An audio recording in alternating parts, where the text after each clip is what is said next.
Hi, everyone, and welcome to episode 124 of the Tick Bootcamp podcast. The title of today's interview is Compassion and Patience, an interview with Heather Glovack. My name is Richard Johannesson. And I'm Matt Sabatello. So, Matt, this young woman went through a really difficult journey that started during her childhood. And unfortunately, one of the most characteristic challenges she had to face was essentially self-bullying, that Heather, because she suffered severe fatigue, was bullying herself in her own mind. So, Rich, what really stood out for me in this interview is the fact that Heather was sick for over 14 years, tried such a wide variety of treatments, and then had major success with SLT therapy, which is a cancer treatment now used in the Lyme world. And because of this, she's been able to significantly improve her health and now move on with her passion of health and fitness. And Matt, the beauty of Heather's story is this self-bullying ultimately triggered a transformation in Heather and turned her into a more compassionate and patient person, which is why we named this podcast episode Compassion and Patience. So Matt, I'm really excited to introduce to the Tick Bootcamp community our compassionate and patient Heather Glovack. Hey, Heather Glovack, and welcome to the podcast. Oh, thank you for having me.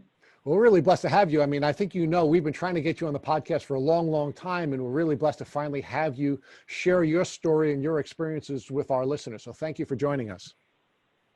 Yeah, no, thank you. I feel very blessed to, have this opportunity to share my story. So Heather, can you talk to us about where you live? Yeah, I live in Hermosa Beach, California. I'm actually just maybe it's a 30-second walk from the beach. So, it's such a beautiful area. It's very laid back, which, I love. And, everyone here is so friendly. You go for a walk, they say hello. And it's just a really beautiful place to be. A lot of people consider this to be paradise. And I couldn't agree more with that. So Heather, are you currently working? Yeah, I am working full time. I actually work in lending now, so with mortgages. So I do commercial and residential loans, so purchase loan, refinance. We also do hard money loans, and so that keeps me busy. So how long have you been living in paradise? I moved here in 2010 from Chicago. So I moved from Chicago to Hermosa Beach in 2010. And did you grow up in the Midwest? Yeah, I actually was born and raised right outside of Detroit, Michigan. And my mom was in Royal Oak. My dad was in Bloomfield Hills. And I was there up until 2004. And I moved to Chicago in 2004. So let's talk about your childhood and specifically what you knew about ticks and tick diseases during your childhood. Were you tick aware, and did you receive any education about ticks and Lyme disease during your childhood in the Midwest? Absolutely not. I didn't even know what a tick was. Maybe my parents knew. However, it wasn't something we ever talked about. I think, there might have been a couple times later on, when I was in Chicago, I may have heard of this, but it wasn't something that was ever talked about. It wasn't something, I would even hear about. I didn't know anyone that had Lyme disease.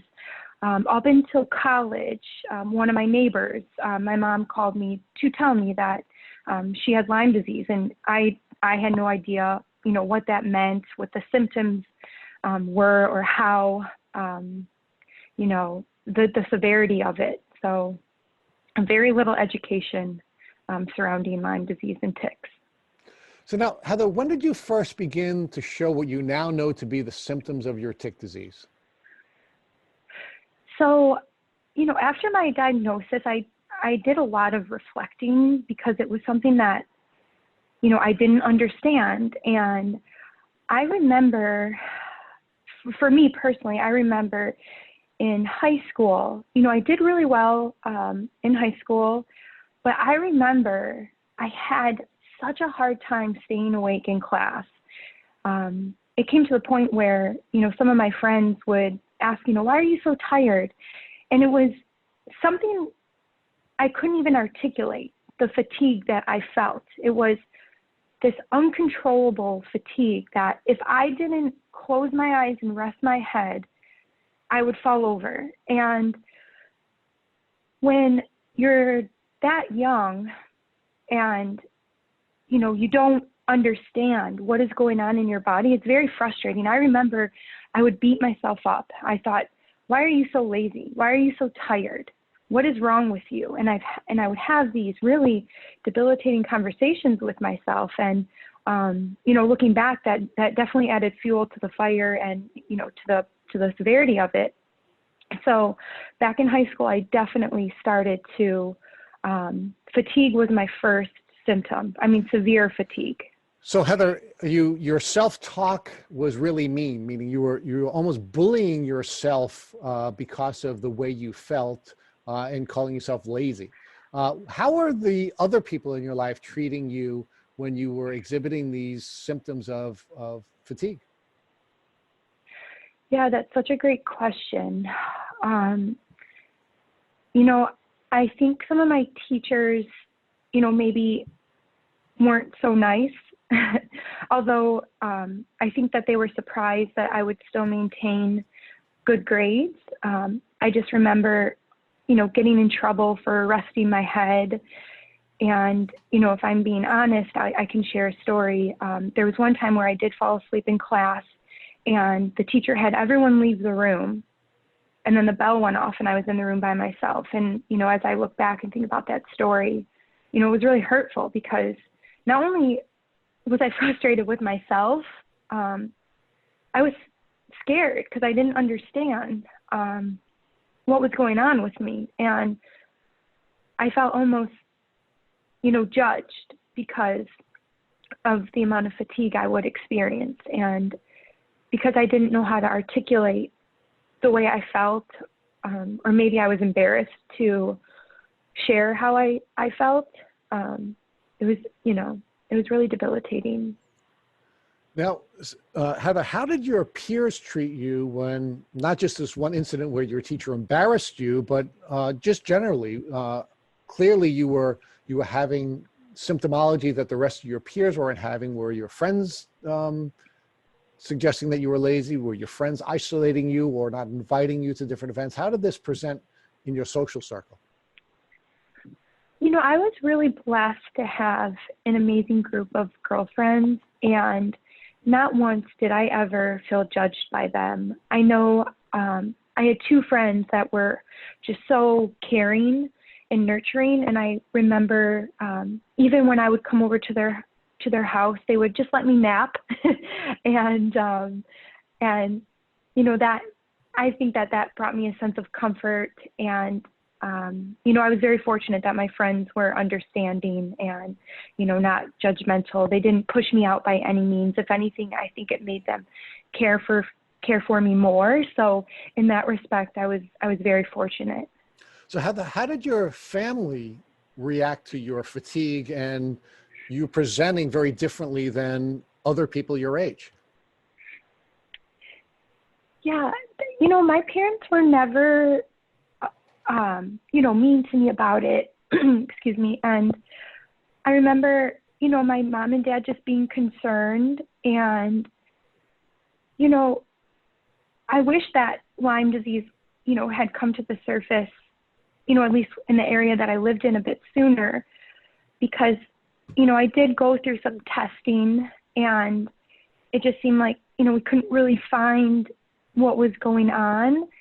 And I remember both of my parents would mention, you know, you're so tired all the time. And I think they thought maybe I was staying up too late or, you know, going out with friends too often. And I was a competitive gymnast. So I think because of that, they thought maybe it was because, you know, I would spend on average, you know, 4 to 5 hours a day in the gym.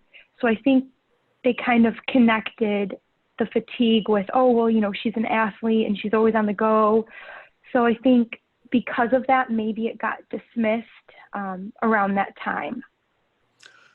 So what other symptoms were developing as your fatigue was setting in during your high school years?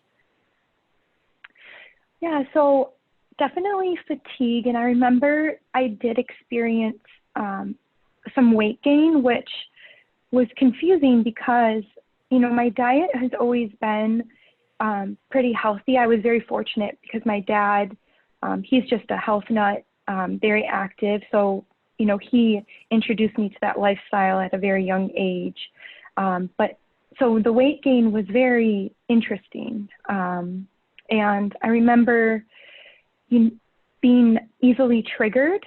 So if there was a loud noise, I remember I've always been very sensitive to scent, especially around high school. And I remember having light sensitivity, and especially inside. I remember the classroom lights. I would always, I would develop like a dull headache, and I just remember thinking, oh, these lights. And I always just blamed it on, oh, well, maybe I just don't like fluorescent lights. But now connecting the dots, that makes sense. So you start to have these symptoms, which are now looking back, classic Lyme disease symptoms, where you're having issues with sense, you're having issues with light, you're having extreme fatigue. Did you visit any doctors, and at any point did any doctor suggest that perhaps you should be tested for Lyme disease? No, never. So now let's go forward. You're going through your high school years. You ultimately go to college. Talk to us about what your college experience was like and how your symptoms developed during your college years. Yeah, college, that was the time I think that was a pretty scary time. I actually spent a night in the hospital. I was hooked up to heart monitor. I had EKG done.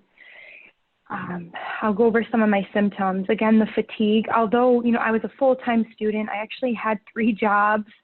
I was, I had great grades, but, the fatigue, was very persistent.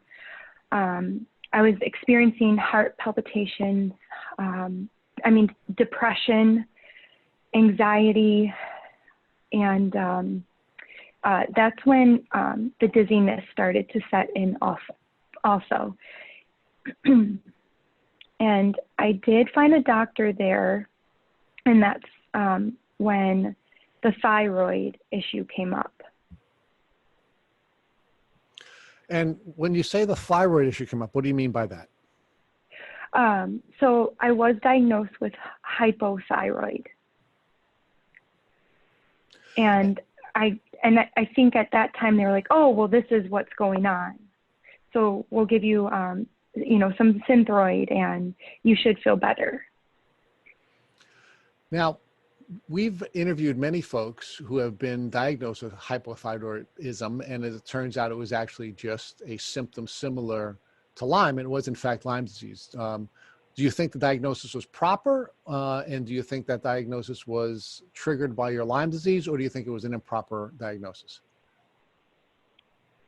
I believe I do have a thyroid issue, but I absolutely believe that the root cause is the Lyme disease, 100%.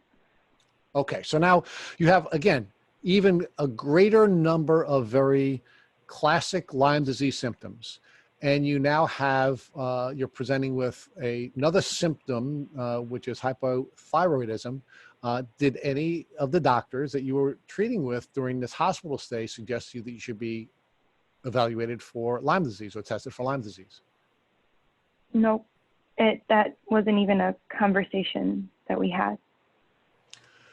So now, move us forward. You're now released from the hospital. You go back to living the life of a very busy college student.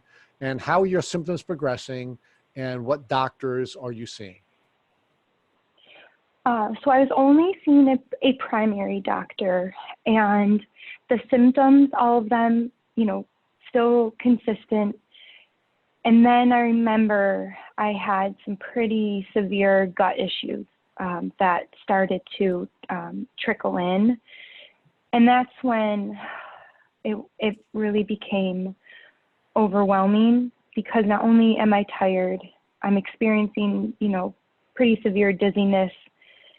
Now what feels like depression. And then, to top it off, I'm having, just excruciating, pain in, in my stomach, nausea that would last days, sometimes weeks, and just, a wide variety of GI issues, constipation, diarrhea. I know that's, TMI, but, I'm just trying to be real, and just bloating that was so painful. I remember telling the doctor, it feels like someone is inside of my stomach and they're pressing their fist out. And, that's when, things got really bad. Now, Heather, you shared with us that you were essentially bullying yourself with the voices in your own head.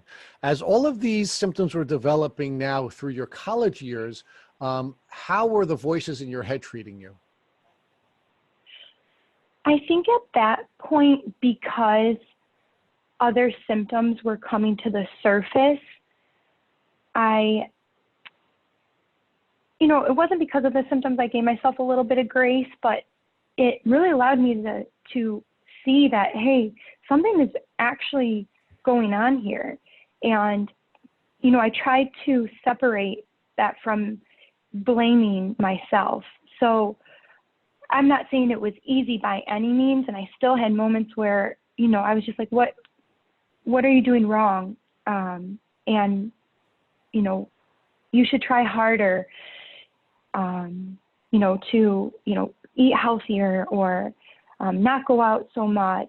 And so I still struggled with the, inner self-talk, but I remember it easing up a bit because, it wasn't just because I was tired. Things are really coming to the surface. What about your social circle? How are your friends treating you now that you have these developing symptoms and you're not able to be as social as you would like to be, or they would like you to be? Again, for some reason, I've been so blessed with all my friends. And even in college, I still keep in touch with all my friends from college, and they are angels. And not once did I ever feel judged or ridiculed. So, in that sense, I was very blessed. How is your family helping you with your developing symptoms? Meaning, were they encouraging you to go to doctors, and were they encouraging you to seek additional diagnoses when you were continuing to have symptoms develop and really not getting any relief?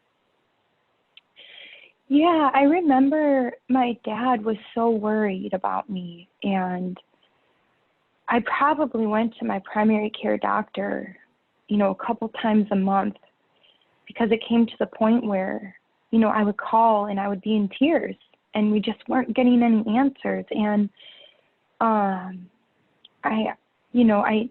they knew I was seeking help. I was going to this primary care doctor, and I believe, I was doing the best I could with the doctor I had. And it just seemed like every time I'd go in, it was a thyroid, and then let's try this antidepressant medication. And it was just, I just felt like I was going in circles. So, my parents were worried, but I think I gave them a sense of peace because I was actively seeking help from my primary care physician. Now, Heather, these symptoms continued to develop all the way until you were 31 years old when you finally got your Lyme disease diagnosis, correct? Oh, yeah.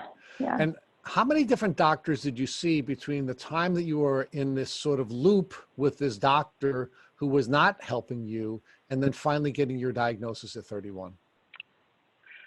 Yeah, so when I was in Chicago, I only, I stuck with that primary care doctor because I don't even know if, functional medicine doctors or, I know, Chinese medicine has been around for forever, but in regards to, functional medicine or homeopathic, that wasn't even something I was really aware of or knew was accessible to me. And I was in college, so I think funds, like financial situation had a lot to do with that also.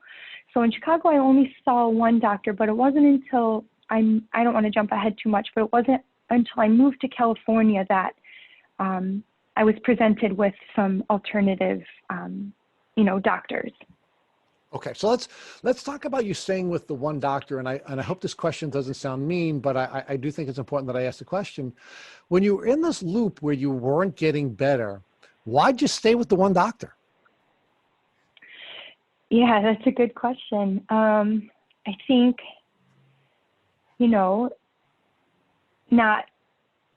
maybe not taking full responsibility. So meaning not doing my own due diligence and putting all of my trust into this one doctor that she was eventually going to figure it out. And, that is something that I definitely take ownership of.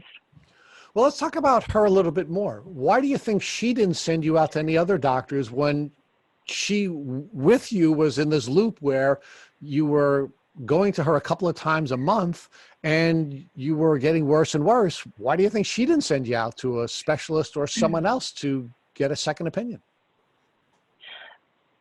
So, as I took the time to reflect, I honestly think she thought I was just depressed. And I think she thought, maybe I was trying to find an answer to the depression. I honestly, I think a lot of my symptoms were dismissed because I would be emotional. I'd be in her office and I would be crying. And I think, I think she just looked at me like, oh, she's going through like some severe depression. So I think, I was, although she was a very sweet and I felt her compassion, I truly believe she thought I was just, I just had depression. Heather, of course, anyone who's getting sicker and sicker and sicker and looking for answers is going to feel depressed. I mean, that seems to me something doctors should be well prepared to deal with when they have somebody who's not getting better, don't you think? Yeah, definitely. So, one of the things that we hear from a lot of folks who we've interviewed is that they get really frustrated when doctors tell them that it's all in their head. And it almost seems to me that even if this doctor was a sweet lady, that, she was essentially saying it's all in your head. It couldn't be she who's failing. It's got to be you, and it's got to be in your head. Yeah, definitely. I agree with that 100% because when a doctor is doing just basic blood work and nothing is coming up, I think they automatically jump to this has to be in their head. So, right. And, and I actually think it's worth. I think when doctors are not able to determine what's wrong with someone, they actually blame us for it rather than acknowledging their own limitations or their own failures. So she may have been sweet. She may have been kind, but she quite frankly wasn't particularly competent, and I think she was actually abusing you. Yeah, absolutely. So let's talk about all of the other things you were misdiagnosed with, Heather, because there were many things between, this young child at 17 exhibiting these classic Lyme disease symptoms, and now this 31-year-old woman who is still sick and not getting any better despite the well-intentions of these less than competent doctors. What other things were you diagnosed or misdiagnosed with? So I don't know that they are for sure diagnoses. I say that because when we run the test to check the numbers, they are still there. But I do believe that the Lyme is the key factor. So when I moved to California, I did, the first doctor that I came in connection with, he was really great because he tested for things that no one else had, like Epstein-Barr, Hashimoto's. And, and of course he still would test my thyroid. So, maybe the Epstein-Barr played a role in being the root cause as well. But those were the two other markers that came up, the Epstein-Barr and the Hashimoto's. So Heather, we know that Lyme disease often can create other symptoms or even illnesses, and Lyme can generate a lot of autoimmune diseases in people, like Hashimoto's, and Lyme can also reactivate Epstein-Barr virus. So, did any of your doctors at any point ever suggest or think you have classic Lyme symptoms, plus you have a lot of other diseases or illnesses that are usually the result of Lyme disease? At that point, no. With that first doctor moving to California, no, he did not even bring up Lyme disease. So let's talk a little bit more about what they were doing to treat these diagnoses. So the first one was the hypothyroidism, and you mentioned that you continue to feel worse afterwards. So were they giving you any pharmaceuticals to treat the hypothyroidism? And if so, how did that make you feel? Yeah, so I did start on the Synthroid. But in regards to the Hashimoto's and Epstein-Barr, nothing was done. And I remember, like it was yesterday, that doctor, when he came in the room to go over my results, he looked at me and he said, "I feel so sorry for you. My daughter has Epstein-Barr and Hashimoto's, and your life is going to be different." And I just remember leaving, and I thought to myself, no, that's not going to be me, and I'm going to find a way to heal myself and get better. So, like I said, nothing was done for the Hashimoto's or Epstein-Barr at that point, but I was put on Synthroid. Did the Synthroid help you in any way, or were there any negative side effects, or was there just no reaction at all to that medication? At that point, I had no reaction at all. And another common thing is we've heard from many past podcast guests that Hashimoto's and Epstein-Barr and a lot of these types of illnesses can be effectively treated using natural treatments or holistic treatments like herbs and supplements. Was this ever discussed with your doctor in California once you got diagnosed with Hashimoto's and Epstein-Barr? At that point, with that doctor, no. So now at this point, just to put in perspective, how old were you and where were you at in your life at this point when you were in California? Now you have Hashimoto's, you have Epstein-Barr, and you have hypothyroidism. Yeah, so that was around 2011, and I remember this day perfectly also, because the fatigue again was bad. I was on the phone with my mom. I was driving home from work, and I said, "Mom, I'm going to pull over and I need to close my eyes." It was that bad. And it's not like I had an hour commute. I'm talking, on a day without traffic, 20 minutes. So I pulled over into a parking lot, and I woke up. It had to have been 4 hours later. I was sweating. My body was drenched. I had like 30 missed calls from my mom. And she said, "If you don't find a doctor that can help you, your dad and I are going to have to either come there or you're going to need to come home because this is really scaring us." And that was kind of my wake-up call that this isn't a life that I could live much longer, because first of all, pulling over on the side of the road is not safe, to sleep. And I was miserable.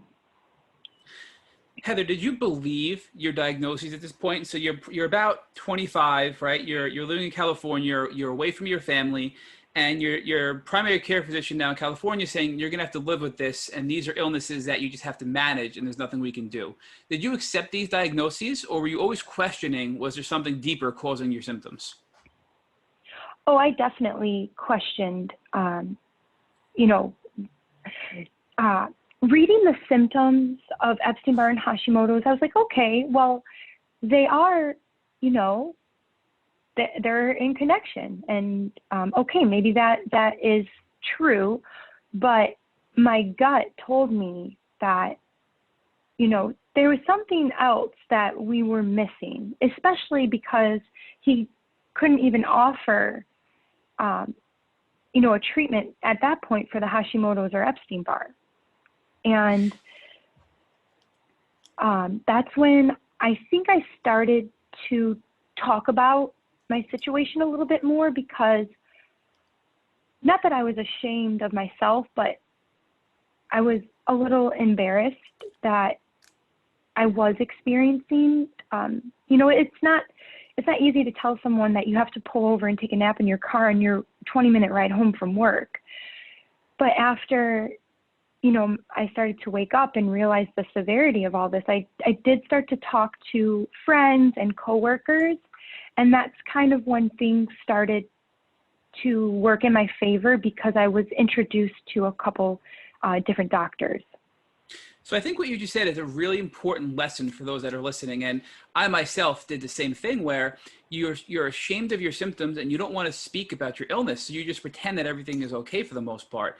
So, thinking back, would you recommend for yourself and others who are going through the same situation that they be more vocal and open about their symptoms, and that may help them shortcut themselves to a faster diagnosis potentially? Oh, absolutely. I think we come up with these stories in our head, and sometimes they're a bit wild, and you think that people are going to judge you or maybe look at you different. But in my experience, wow, I was blown away with how many people truly wanted to help me and see me healthy. So that was absolutely a learning lesson for me. And I'll be honest, I still struggle sometimes with being fully transparent with the way I feel, whether it's, at work or friends or family. So, that is something that I still work on. But absolutely, if I could go back and do it again, I truly believe I would have gotten to the root cause much faster. So Heather, talk to us more now about your opening up to your friends and family members. And at this point, do you finally see a specialist or specialists, plural, to identify maybe other things that are going on that could be causing your other symptoms? Eventually, it did lead to that. I was first introduced to a couple Chinese medicine doctors, and I found a lot of success with one in particular, but it almost felt as if, it would get me to a good place for a couple of weeks, and then boom, I'm right back to square one. So although I believe that that type of treatment works, for me, it wasn't enough to keep my head above water or, to create some stability for me. So I believe that it did help, and that was one of the things that opened my eyes to alternative doctors and treatments. So Heather, can you give us an example? So now this is obviously pre-Lyme diagnosis, and these Chinese medicine doctors were trying to help you with your symptoms, but they didn't know what the root cause was to help identify tools to treat the root cause. So your symptoms kept persisting after these Chinese medicine treatments. So can you give us an idea what some of these treatments were that helped you get temporary relief from your symptoms? Yeah, so the first Chinese medicine doctor that I was introduced to was, he mainly did reflexology and, on the feet. And he also gave me some herbs. And I will say that I actually went off the Synthroid and went on to herbs and consistently did see him for the reflexology. So for a while that did work, and I just got to a point where it wasn't enough. And, with Lyme, if you're not treating the Lyme, your symptoms will persist. So after that, I, because I had been in the fitness industry, I was fortunate enough to meet a client that also recommended two doctors, and I don't want to jump too far ahead, so please stop me if I'm doing that. One of the Chinese medicine doctors was a energy muscle tester, and that she was great, and again, worked, but just wasn't enough because, we weren't treating the Lyme. We were treating the symptoms that were probably the result of the Lyme. And then I also went to another doctor who, he did some alternative frequency energy testing and treatment. So Heather, for those that are listening that don't know what foot reflexology is, because that seemed to help you get off the medication you were on for your hypothyroidism, can you describe for listeners what foot reflexology is and how it helped you? Yeah, so the Dr. Chin, the doctor that I was seeing, it's actually pretty aggressive. And I remember thinking, wow, this really hurts. But there are points in our feet that are connected to different organs and parts of our body. And, I'm sorry if I don't perfectly describe this. I don't, know exactly the science behind it. But from what, I can articulate is that when those points are rubbed or massaged, they help the process of healing the organs that are suffering. You also mentioned that you did some energy and frequency testing and treatments. So can you go into a little bit more detail about what that means and describe what that was like? Yeah, so Dr. Gallister, he's actually in Santa Monica. And again, I apologize if I don't describe this perfectly, but he uses a lot of German technology. So he would put vials on me, vials of different, whether it's supplements or viruses, bacteria, and he had a frequency machine, and depending on how the frequency machine reacted, it would be either something was happening or going on, or there was a supplement or herb that my body needed. So a lot of times it would be testing the liver, the adrenals, pituitary gland. And I did find a lot of success, although it sounds a little woo-woo and questionable. It is something that I truly believe in, and I think it did help me. It would help get my head above water for a short period of time. What's surprising to me, Heather, is that we've had a lot of past guests who have had success with energy and frequency treatments and also diagnostic tools to diagnose Lyme disease. And it seems like this doctor was able to help you get some relief, but couldn't identify Lyme disease as being the cause. Is that correct? Correct, yes. And all of this still is pre-Lyme. So were there any other treatments you did now that you were seeking to get help and understanding that you needed to do something to increase your quality of life? Were there any other treatments that you did before your Lyme diagnosis? So I was referred to a integrative GI doctor, and he put me on a gut protocol, and he is actually the one that mentioned Lyme disease to me. And I can kind of share how that story went if you want. That'd be perfect, please. Yeah. So his name is Dr. Rabar. He's out in Beverly Hills. And, I was working with him for a long time. And this is when my symptoms were pretty bad. I would go to work and this is when I was a trainer and a yoga and group fitness instructor. And I remember I would have to hold on to the wall because I was so dizzy. I would literally have to run out of my class to use the restroom. And that in itself is, debilitating. It's embarrassing to have to step out like that. And there was a point where I had to crawl up the stairs. I was so weak. I couldn't even walk up one flight of stairs at my house.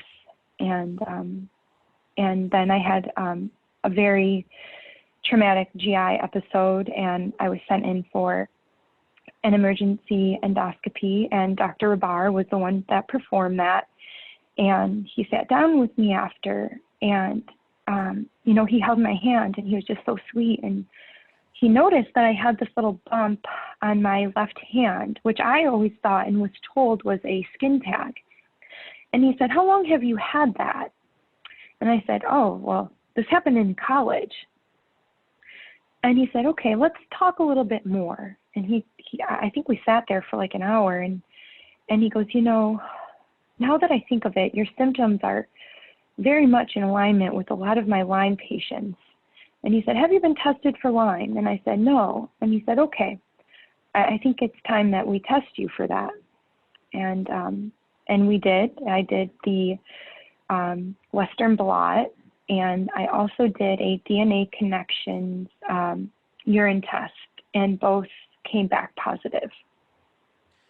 So it seems like you finally got your Lyme diagnosis because a doctor, and I don't want to say that the others didn't, but a doctor genuinely cared about you and spent the time over an hour to talk with you about your life and what was going on, to then use that discussion to come to the conclusion that most of what you're saying lines up with Lyme disease. Had any other doctor prior to this given you that amount of time or that amount of care to try to diagnose your illness? No. And above and beyond the time he spent with me, it's just like the way that he acknowledged me and looked at me, and even him just simply holding my hand when I was so scared it was like, wow, like someone is hearing me right now. So yeah, I'm forever grateful to him. And what type of doctor was he? He was actually a GI, an integrative GI specialist. Well, I think the key there is that he was an integrative GI specialist. And from our experience, it's generally integrative doctors. When we leave typical Western medicine is when we get the compassion and care and ultimately the diagnosis that we really have. So you mentioned that he noticed a bump on your hand when he was holding your hand after your emergency endoscopy. Did he believe that that was a scar or bump as a result of a tick bite you had gotten when you were in college? No. So this is a bit embarrassing, but it ended up being a wart. And I don't know, I never actually researched, Lyme and warts, but for some reason that tipped him off. He looked at it and he's like, "How long have you had this? And have you tried to, get rid of it? Does it keep coming back?" And for some reason, that right there, he was like, all of this is in alignment with his other Lyme patients that, he had. So Heather, when you did the LabCorp test and the DNA connection urine test, did you test for any other co-infections or just Lyme at the time? Yeah, I did test for co-infections, and I had a handful come back. Of course, the Borrelia, and then I apologize if I butcher the Burgdorferi and Babesia, Bartonella, Ehrlichia. Yeah, so I did have a handful come back. So let's talk about how you felt at this point, because now, how old are you at this point? I was 31. So this was 14 years after you first got sick, and you finally get a diagnosis that we now believe actually was the root cause of your symptoms that developed when you were 17 years old. So describe for us what that was like to get this positive diagnosis of Lyme and all these co-infections from this integrative GI doctor that you found. Oh, I mean, I was over the moon. I remember, everyone was like, "I'm so sorry." And I'm like, "For what?" Because I'm a very action, goal-oriented person. And I knew, I was going to follow the protocol to a T. And I knew having that diagnosis, I could do everything in my power, that was accessible to me at that point to get better. And now that I had a proper diagnosis, I could do my own due diligence. I could, find a support group and all of that, gave me such a sense of ease and peace. Maybe I had small, a short amount of time where I might have been a little discouraged with the diagnosis, but, I felt just so lucky to have an answer. So talk to us about what this doctor's appointment was like when you got your diagnosis. Did your doctor tell you this was going to be a long journey to recovery? Was it more happy and optimistic? I mean, obviously you were excited to have a real diagnosis, but did he at the time set forth a realistic expectation of what your future was going to be like for your treatment plan? So what I appreciate about Dr. Rabar is just he has such a great perspective, and he's just he's just a bright light. And that's what I really appreciate about him. And, something he said to me that also gave me a sense of peace is, he said, "You're going to get better. You're going to get better. Don't worry." And that definitely, set the tone that, hey, I'm going to get better. It might take time, but here's a doctor that has many Lyme patients, and he's obviously on to something. And, that definitely gave me some hope and a sense of peace. So now, did he work with you to develop a treatment plan, or did he refer you to an infectious disease doctor or a neurologist or another doctor to treat you for your Lyme disease?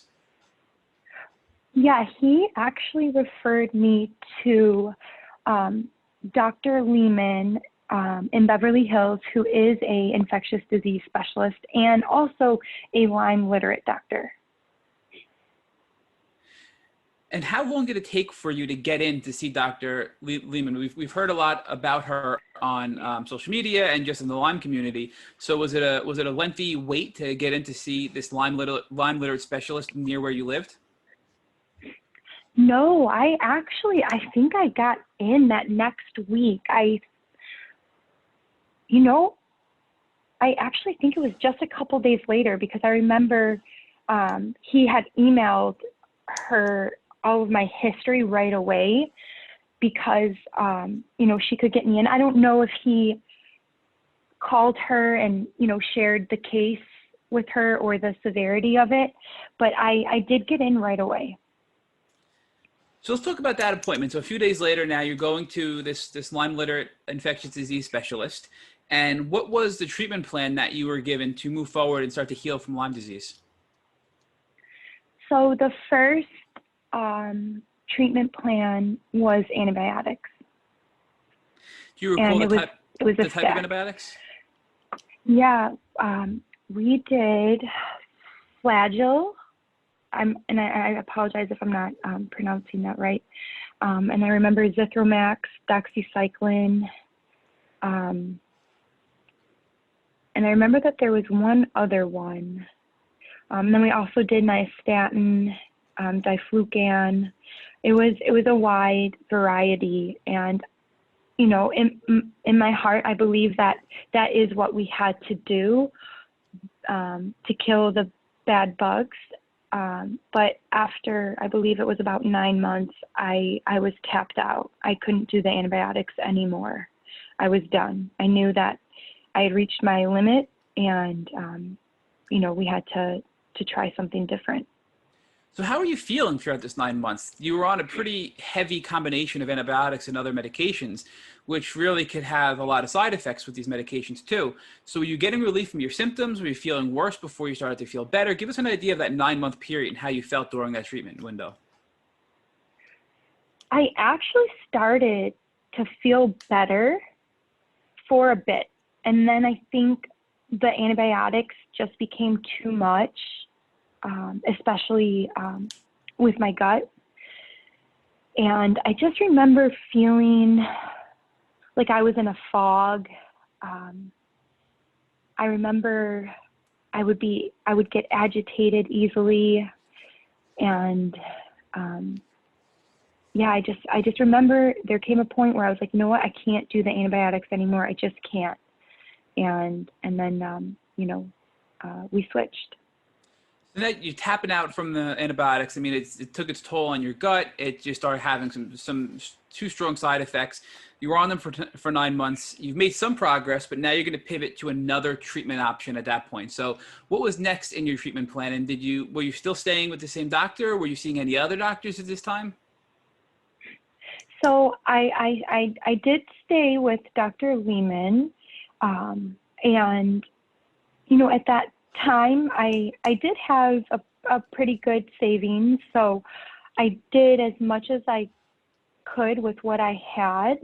And we did introduce ozone and IV nutrients and, a wide variety of herbs. And I remember that definitely, it did help. And we did a lot of gut repair because, with the antibiotics, as you know, it takes its toll. So at this point, the ozone that you were getting, above and beyond all the IV nutrients and the herbs, was the ozone being administered intravenously through an IV? Was it being done, in a different way? What type of ozone therapy were you getting at this point? So I was doing IV and here and there rectal. And looking back, do you think that ozone therapy helped you in your journey, or is it something that you tried and you felt just didn't help you and then you had to move on to the next thing?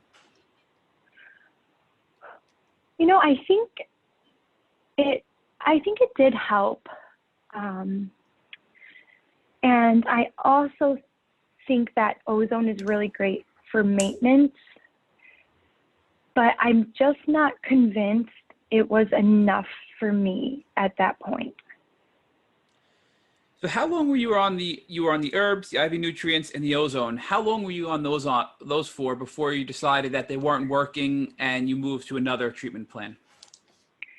Yeah, so I was with Dr. Lehman up until 2019, and with all due respect, she's a very busy doctor, and I just think that she was too busy to offer the amount of support I needed.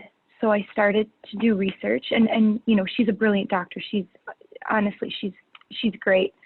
But I just needed a little more support.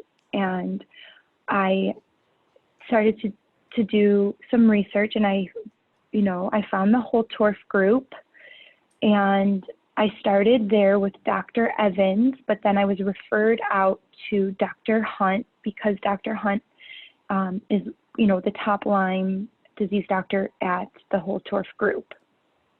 And I started there in November of 2019. And within a couple of weeks of seeing Dr. Hunt, I was a completely different person.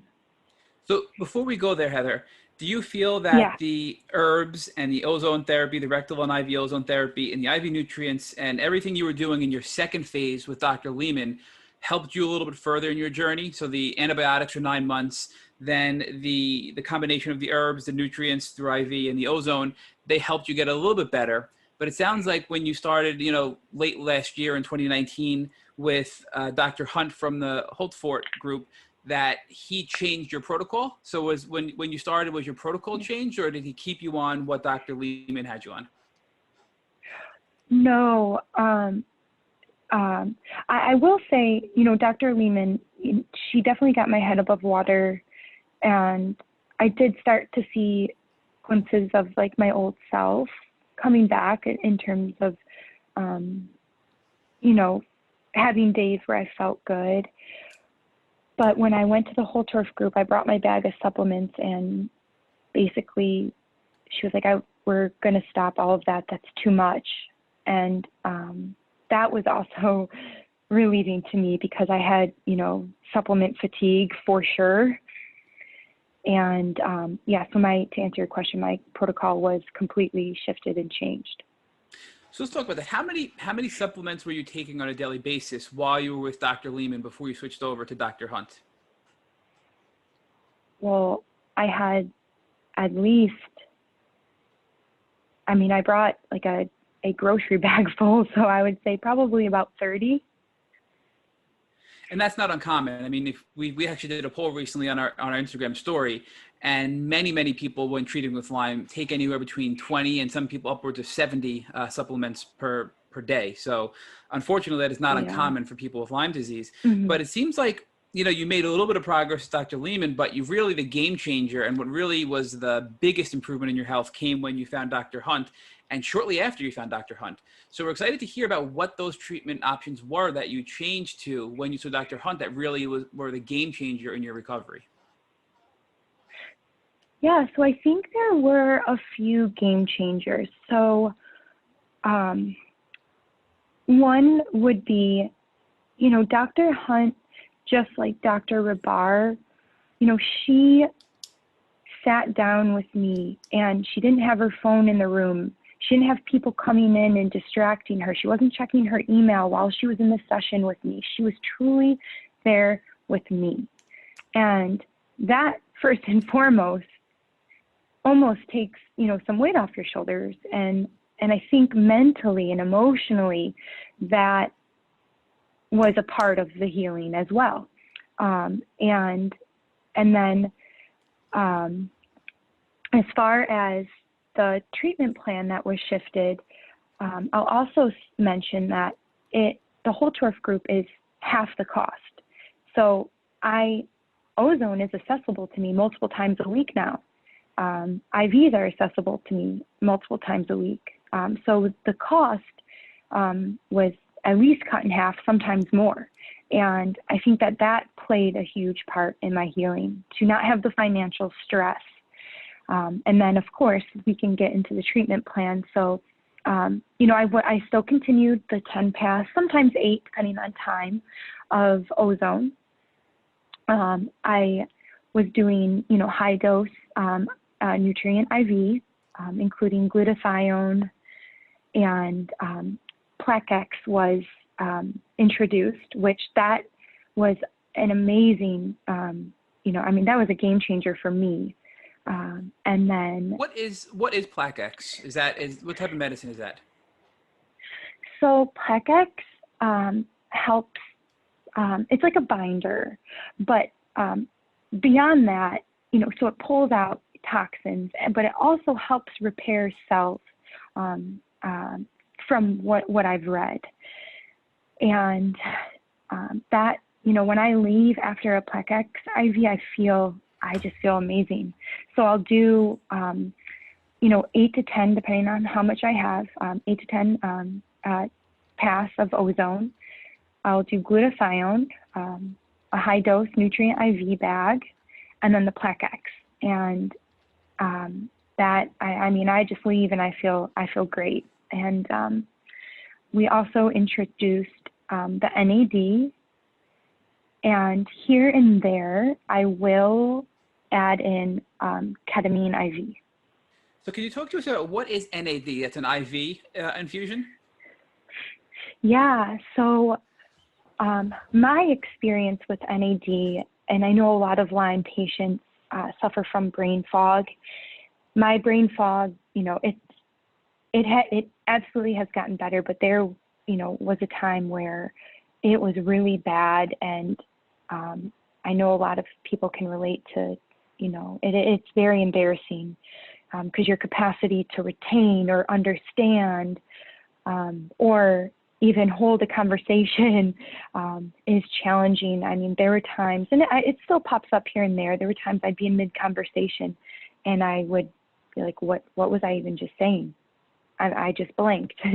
So the NAD has really helped with that, as well as energy. And I also felt as if once I introduced the NAD, my ability to work out longer or with more intensity also increased.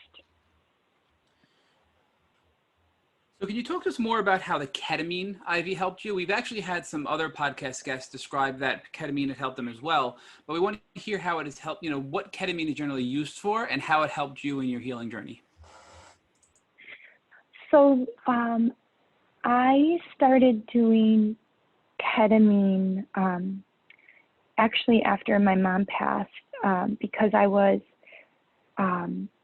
it was suggested to me to start taking Zoloft, and that just didn't resonate with me. So Dr. Hunt, recommended ketamine for depression, but also on a preventative measure. You know, because with Lyme, you're already, you know, I don't think it's uncommon to feel down and blue and a little depressed when you're, you know, handling life and relationships. And then on top of it, you're in this constant battle every day to feel well and to do your daily tasks. So I'm very thankful that that was introduced to me. So the experience is interesting, but I just, you know, I try to close my eyes. I'll bring my headphones, you know, because that's what makes me feel comfortable, at least. And so the experience is interesting. And even about 15 minutes after the IV, you feel a little, what I describe as loopy, maybe even a little drunk. But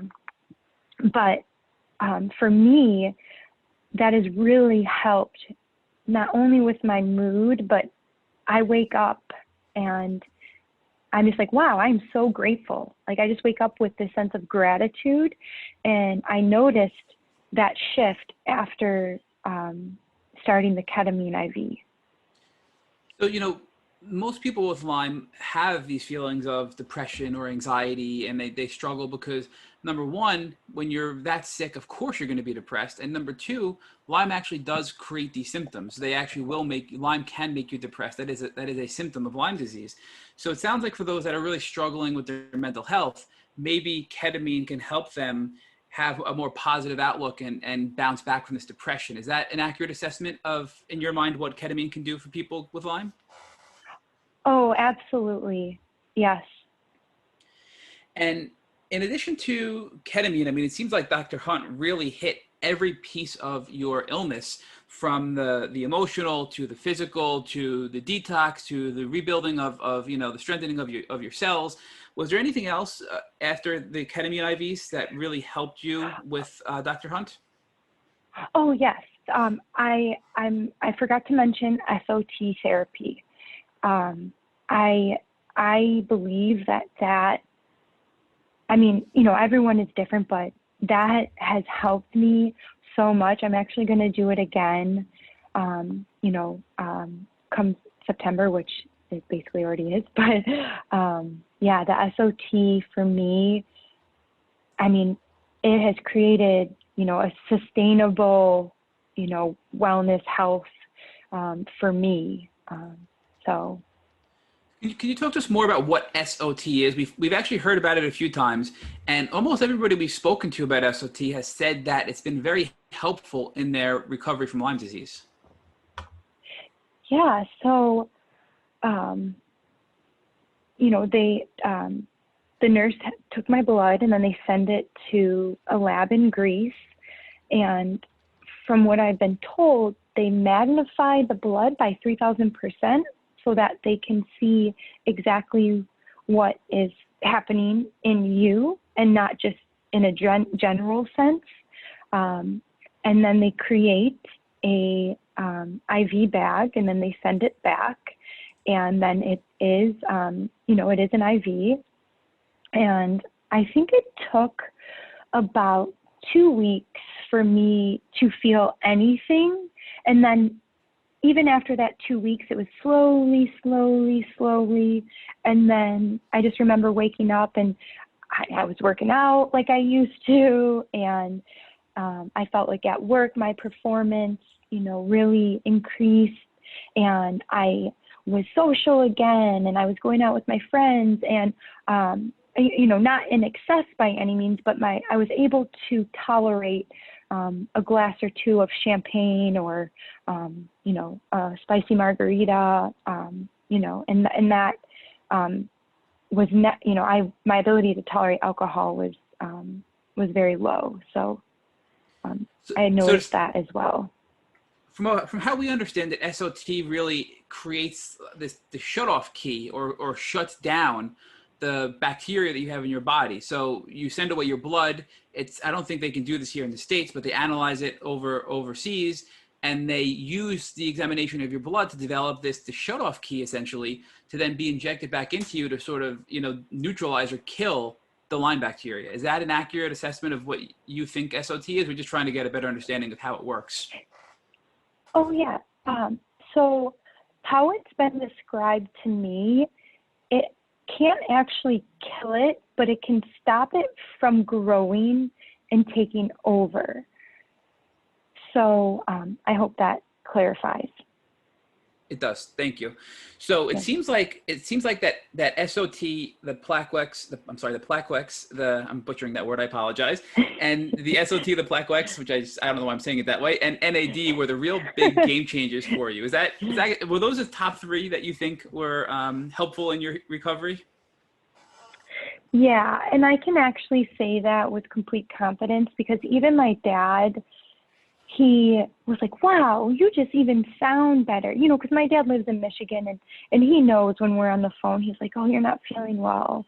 And, you know, about a couple weeks into the SOT, he's like, wow, you sound like a completely different person. He's like, I'm just so happy. And so it wasn't just me that noticed the results. It was other people also.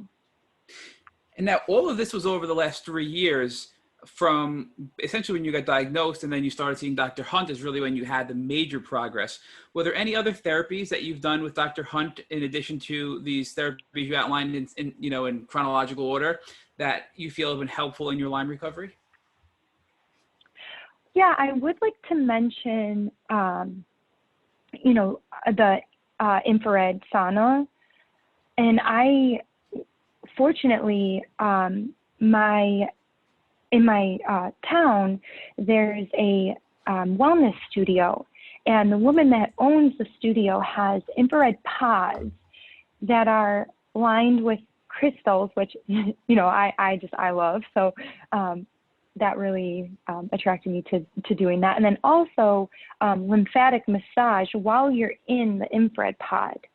And what I'll say about infrared, it's almost like instant gratification, for me at least. So if I'm feeling lousy, I'll go, I leave, I feel better. Again, it's not something that I think will create, stability long term, but I really believe that if you're feeling bad, really bad and you go, more than likely, you'll feel better. Also, I just started adding in endermology, which is a lymphatic massage. And that, because I know this is common with a lot of Lyme patients, is a lot of neck pain, joint pain. And ever since I've been doing that, I try to go 2 times a week if time permits, and that has really helped also. I've also added in BPC 157, which has been a game changer too if you're struggling with any gut issues. That has really, really helped also. So Heather, could you talk to us more about what is BPC 157? You mentioned that it helps with your gut health, but what exactly is that? Yeah, so how it's been described to me, so you can actually do BPC 157 orally, and you can actually do injections. It's a peptide. So I was at one point doing both, but injecting myself just is not appealing to me, and I noticed I was not doing it consistently because I just did not like, the injection. So I've been sticking with the oral supplement, and what I've been told is that it helps repair damaged tissues, and it also helps repair your gut. So if you have leaky gut, I believe it helps with candida as well, or any gut imbalance. But for me, it was to repair my gut because we did a stool test that came back. I had leaky gut. So the BPC 157 is a peptide, and that has really helped personally for my gut issues. But I've done some reading about the injections and how if you have an injury, it really speeds up the healing process. It seems like to us that once you have late stage or chronic Lyme, that there's not one thing you can do to get better. And really, it's different for everybody depending on their body, their DNA, the type of Lyme strain they have, plus the co-infections. But you have found a combination of things to help alleviate some of your symptoms in the short term, the emotional symptoms, the physical symptoms, and also address the root cause of Lyme and the co-infections, and have had major success in doing so, thankfully, to the help of these great doctors you have found, and also able to do it in a more affordable manner. So as a result of all these things, how would you assess your health today? What percentage would you say you were recovered from your Lyme disease and co-infections? Yeah, that's a really good question. So I would say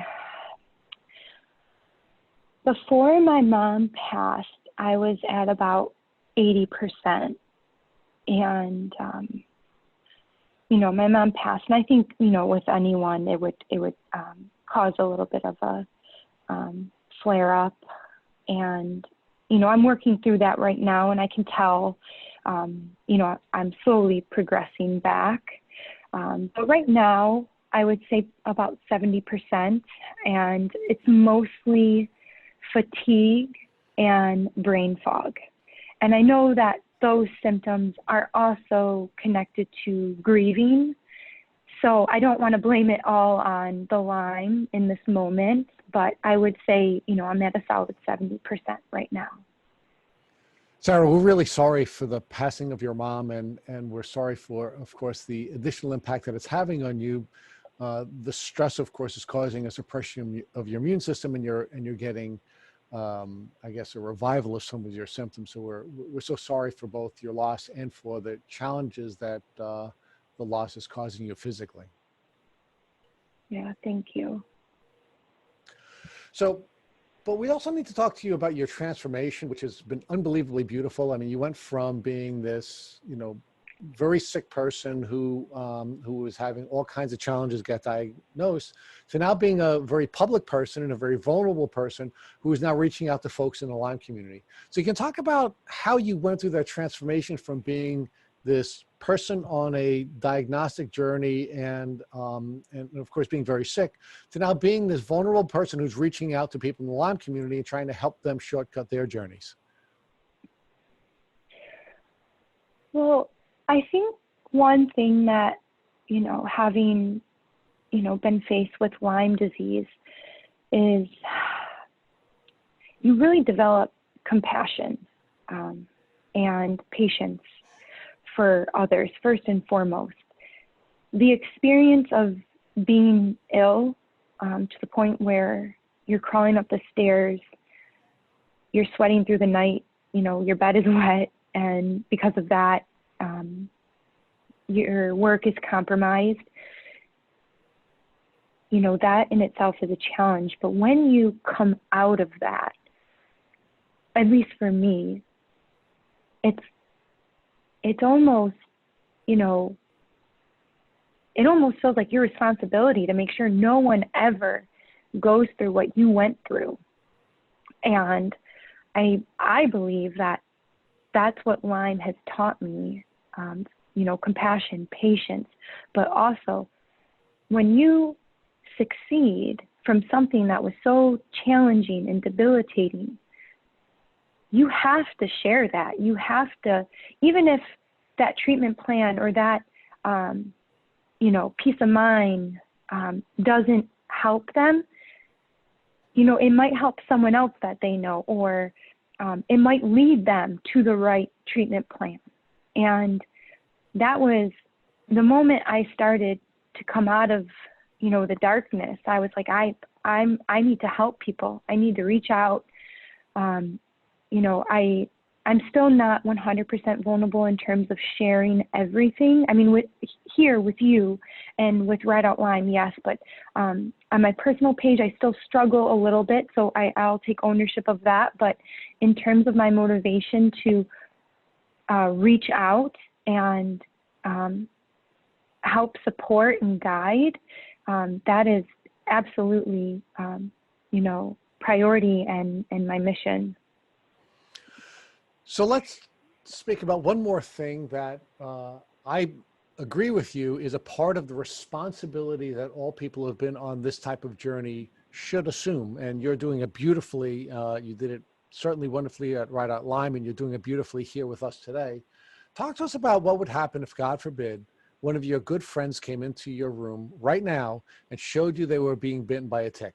What would you recommend that he or she do so that they wouldn't have a terrible Lyme disease journey the way you had? Yeah, I would, 100% have them send that tick out to be tested. And I think because I'm so sensitive to all of this and I know the severity of it, I would more than likely suggest that they either find the herbs that work, but I'm personally, for me, I would probably go for the antibiotics. And, because I think it's, you have 24, 48 hours, before things start to really develop. So, I would absolutely suggest get in, whether it's urgent care, if you can't get into your doctor, I would handle it right away. Thank you for listening to the Tick Bootcamp interview with Heather Glovack. To our listeners, we have a call to action. First, if you'd like to learn more about the compassionate and patient Heather Glovack and her Lyme disease journey, please visit her Instagram page at Just Glow With It. Second, if you enjoyed this episode of Tick Bootcamp podcast, please share it with your friends by using the social media buttons you see at the bottom of this post. Third, Tick Bootcamp has created a Tick by Blueprint that has been inspired by the information that has been provided to us by past guests on this podcast. We urge you to visit our website at www.tickbootcamp.com to view the blueprint. Please note we would appreciate any input or improvements you would like to offer to the blueprint. Fourth, don't forget to subscribe to this podcast on iTunes, Google Podcasts, or Spotify to get your automatic episode updates of our Tick Bootcamp podcast. And finally, please take a minute to leave us an honest review and rating on iTunes or our website. We thank you for listening.